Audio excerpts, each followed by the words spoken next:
Welcome to American Black Journal. I'm Stephen Henderson. Later this month, more than 400 African-American leaders in cities across the country are going to go back to school to share their experiences with students. They're hoping to motivate young people to commit to finishing their education. This day of service is organized by the nation's largest video oral history archive, known as the HistoryMakers. The nonprofit organization preserves the untold stories of both well-known and unsung African Americans. 3 of the Detroit HistoryMakers are here today. Reverend Dr. Jim Holley, who's pastor at Little Rock Baptist Church in Detroit, art dealer and educator George Nanamdi, and Billy Joe Evans, a chemist and chemistry professor. Welcome, gentlemen, to American Black Journal. And I was joking before the show, I don't think they'd let me go back to school because they didn't want me there when I was there. So maybe you guys will have a warmer reception when you go back. George, tell me, what is it that you're hoping to get across to the young people you're gonna talk to? Well, I go to speak with the children at Nataki Taliba Schoolhouse. Yeah, you're very involved with that school. Yes, I've known that for a while. Yeah, we founded that. Yeah, school, right. Yeah, 37, and it's that's still your project in a lot of ways. Well, in a supportive way. Yes. And we have an exhibit of the school at the Charles Wright Museum currently. But what I like to do really is to this more for like exposure. Okay, I think first I go in assuming that the children are going to be successful. And when you assume the children are going to be successful, that's one of the biggest steps that you could have. Yeah. That's your expectation, and a lot of times that's what the children live up to, is your expectations. Sure, sure. So we don't go in like, you got to work hard. We go in like, of course you're going to be the chemist, you're going to be the physician, you're going to be the artist. Of course you can do all these things. So that's what we do. You know? And this year I want to use this opportunity to kind of focus on an artist. Her name is Gilda Snowden, who just recently passed in the last year. And we want to do like a play about her life. And so we want to expose them to the arts and how she succeeded as an artist and her contribution. Yeah. So that's what we really want. Well, and that's so important, especially here in Detroit, where a lot of arts programs in schools are just, either non-existent or really spare right now.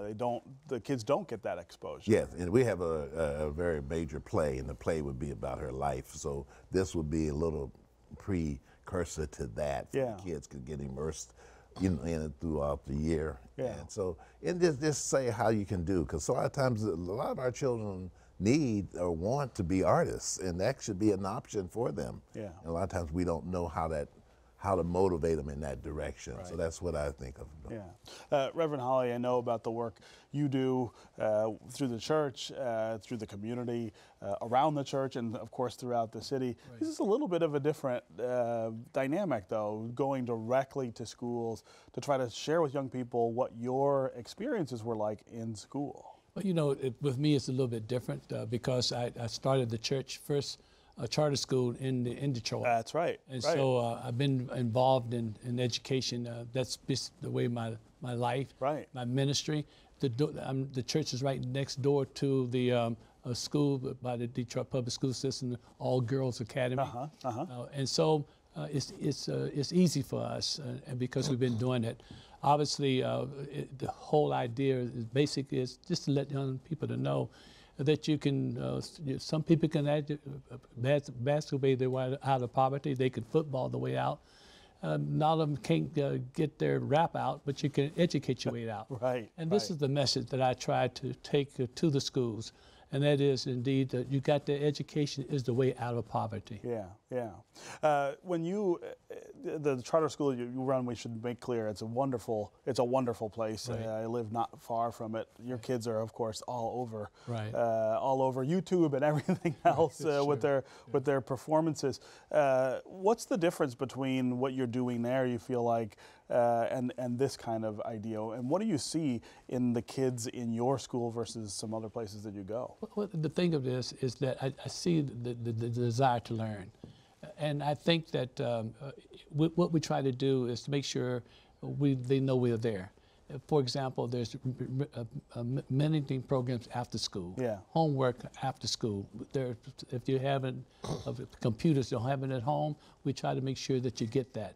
we try to do everything to give the child and the home no reason not to stay in school and not to do well. Yeah. And it's been working very well. Obviously, there are challenges with home situations, but that's what the churches really should be all about. Yeah. So I'm very hopeful, and really it's just a wonderful. It's just so wonderful to be living in this day and time, because the young people, they're so bright and they're so much smarter than it was when I was coming up. Right. And certainly my history in terms of living with segregation, all of my youth, and now they have the opportunities that I didn't have, and nevertheless, people like those of us around this table made it. And with all the stuff that they got before them and with them and the access to, they have no reason not to make it. Yeah, yeah. A chemist and chemistry professor going back to schools to talk about schooling to kids now. That's an area that especially for African American kids, we need more focus on. We need African American kids to think more about the sciences and math, and to see themselves as being able to do that, to see those as career paths. I would imagine that that's what you will be focusing on when you go. Yes, that's why I'm going back. But I'm going back also for another reason. If it weren't for the history makers putting us in the schools, we at the university would have to try to find a way to put ourselves in the schools.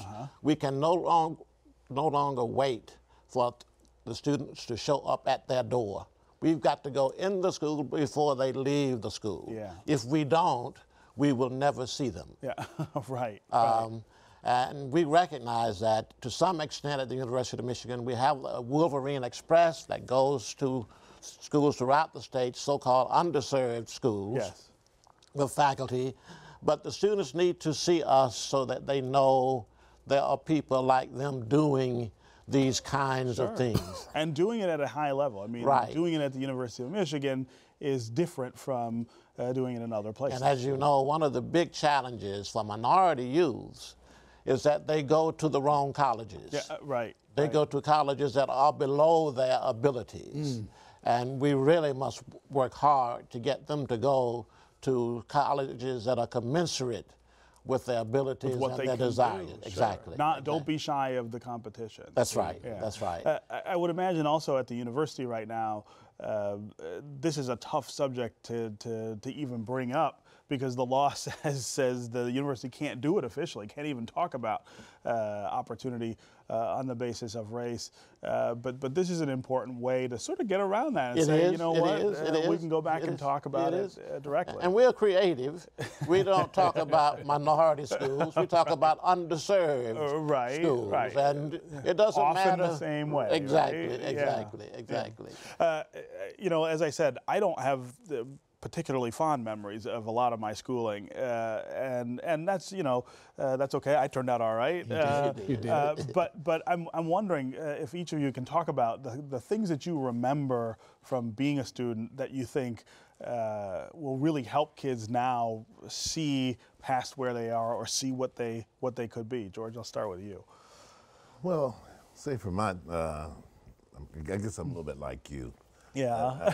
I had fun social memories. Yeah, right. I had a good time. I did have fun. And, you know. But I think what kind of motivated me, kept going in terms of school, it was more just there was something else there that I wanted to do. Yeah. Okay, this is something else there. And coming out, I may not have been in the top part of the class, Right. but I mean, I guess like you, I guess I did okay. Yeah, you know, more than okay, you right? know, but you I had think, something. I mean, you had, first of all, you had a passion for something that mattered. Yeah, well, the thing, I think one of the biggest things though to me is like your family. Yeah. And remember, and like I said earlier, it's like the expectations of you. Now, my family, it's not they oh, you're gonna go do something great, but they had expectations you're gonna be okay. Yeah. You know, Right. we won't have to take care of you. You know, you're gonna take care of yourself. They had those type of expectations. Yeah. And my plan was to do just that. Yeah. You know, see, so So I would say, you know, giving kids that direction. Sometimes if sometimes the ones who are kind of a little challenging, like I could have been sometimes, those are the ones you want to come pull to the side. Those are the ones you want to reach to. I recall when I was about 14, I told my algebra teacher I was pretty good in math, and I was a mischievous kind of kid. Then there was, you know, if you understand kids, there was mischievous kind, and then kind of people say they're kind of tough. Okay, so I was in between that. So the teacher asked me, said, "What do you want to do with your life?" I said, "I want to buy real estate. That's all I want to do. I want to graduate from high school and buy real estate." But I'm 13, 14 years old saying that, and he couldn't say anything else to me. Right. I'm like, no, you're supposed to say. I didn't say real estate. I said 2-family flats. Right. Okay. You know, so he could have stopped me and said, "Why don't you go to college to learn about real estate?" Right. Not, you know, turn that into something. They turn that in as opposed to just dropping it like, oh, you just, you know. So that's what I'm saying. So sometimes we need to, when kids challenge us. So those a lot of times most of your leaders are not like the ones who not just necessarily sit up there. The A students. Yeah. You know, it's like you look at it and you're like, those were not the ones. Right. So Reverend Holley. Yeah, I think that listening briefly. I come from West Virginia, very poor. Yeah. Hillbilly, black hillbilly. One teacher was 6 grades, but the teacher was committed. Yeah. Well, I went to West Virginia high school, a middle school. Teacher was committed. Well, when I went to Tennessee in high school, the teachers were always there. In Tennessee State, the teachers were always there. So it was segregated, but the teachers were. Then when I went to grad school at the University of Chicago, then it's a different setting. But I was prepared because the teachers are always there. I didn't have much in terms of home incentive, but the teachers gave me incentives. Right. And for that, I'm always grateful, and I will always remember them. I can remember my elementary school teacher name, and I can know the Mr. Lucas in middle school, high school. Yeah. So again, I think that's I owe a whole lot to them. Yeah, it makes a huge difference. Professor? Same for me. The thing that I want to transfer to the students is the immense empowerment that I got from my teachers. And we've got to find those teachers today and give them the resources to empower their students. But with my teachers, I don't have a high school diploma. I didn't finish high school. As a result of one of my teachers. So I went to Morehouse directly from the 11th grade. Wow. And I ended up at the University of Chicago. That's a good school for black folk. And the other thing is to get students, which is what this event is about, to get them to make decisions, to commit. They can decide that this is going to be a good year for me. Right. We have to realize that we need to help them, but they need to make the decision. Own it themselves. Right. So when I went to Morehouse, I decided I was not going to go to Spelman. Those were immensely beautiful women, and I knew I couldn't handle it and chemistry at the same time. So I stayed at Morehouse for 3 years. When I was secure, I went over to Spelman in December of my senior year. Found my wife. We married in August, and we've been married ever since. There you go. And so they need to realize that they just don't have to go with the flow. Yeah. They can decide that I'm going to do this year, and that's one of the things I want to do. All right. Well, great to have all 3 of you here, and great to have you part of the program. It's very pleasure. Thanks for being here.